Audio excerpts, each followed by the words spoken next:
বাজারে ড্রেসিং করা মুরগি খাওয়া যাবে কিনা, নামাজে ঠোঁট বন্ধ রেখে সম্পূর্ণ মনে মনে সূরা কেরাত পড়লে নামাজ হবে কি, বাড়িতে ফরজ নামাজ পড়লে একামত দিতে হবে কি?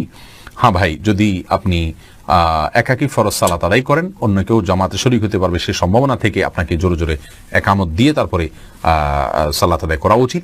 কোন একটি বর্ণনা দ্বারা বোঝা যায়, হাদিসে কুদসিতে আসছে, একজন ব্যক্তি কোন এক জায়গায় রাখাল, তিনি একাকী দাঁড়িয়ে আজান দিচ্ছেন এবং একামত দিয়ে সালাত আদায় করছেন। তার আশা যদি কেউ শরীক হয় তার সাথে, যদিও কেউ সেখানে দেখছেন না আপাতত তাকে, তারপরও তিনি করেছেন, এ ব্যক্তির জন্য বিশেষ ফজিলতের কথা রয়েছে হাদিসে কুদসিতে।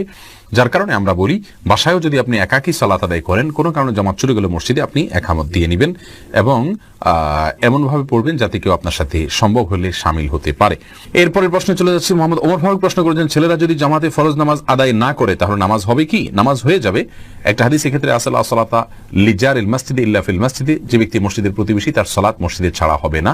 এই হাদিসটির সনদ বিশুদ্ধভাবে প্রমাণিত নয়, হাদিসের সনদের ভিতরে দুর্বলতা রয়েছে।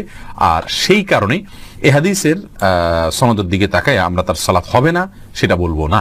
তবে মুসলিমের অবশ্যই জামাতের সাথে সালাত আদায় করা উচিত। নবী সাল্লাল্লাহু আলাইহি ওয়াসাল্লাম যারা বাসায় সালাত পড়ে বা মসজিদে জামাতে শামিল হয় না, তাদের ঘর বাড়ি জ্বালিয়ে দিতে চেয়েছেন। এটা বোঝা যায় এখান থেকে যে জামাতে সালাত আদায় করা ওয়াজিব, বিনা উজরে এটা তরক করা হারাম এবং গুনাহের কাজ।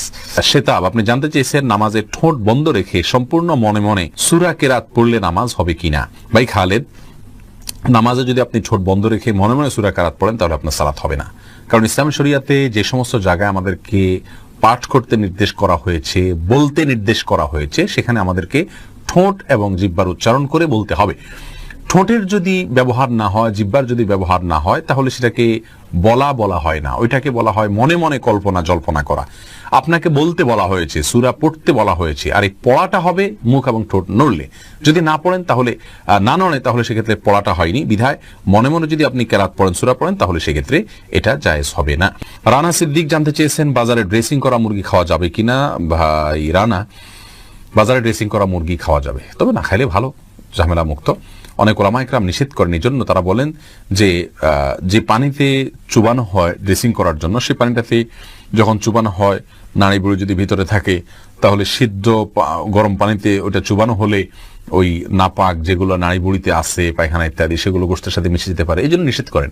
আসলে এত অল্প সময়ের জন্য যে চুবানো হয়, কয়েক সেকেন্ডের জন্য, এত অল্প সময়ের মধ্যে ওই নাপাকি এটা গোশত পর্যন্ত পৌঁছায় না, যার কারণে গোশতের মধ্যে কোনো দুর্গন্ধ আমরা দেখি না, স্বাদটাও নাপাকের আসে না, কোনো আলামতও আসে না, যার কারণে এটাকে আমরা হারাম মনে করি না। তারপরেও যেহেতু আমাদের ইখতিলাফ আছে, মতপার্থক্য আছে, যদি এটা অ্যাভয়েড করা যায়, বিকল্প পন্থা করা যায়, সেটা বেশি ভালো। অর্থাৎ নাড়ি বুড়ি ফেলে দিয়ে তারপরে ফ্রেশ পানিতে চুবাই ড্রেসিং করলেন, তাহলে কোনো সমস্যা নেই।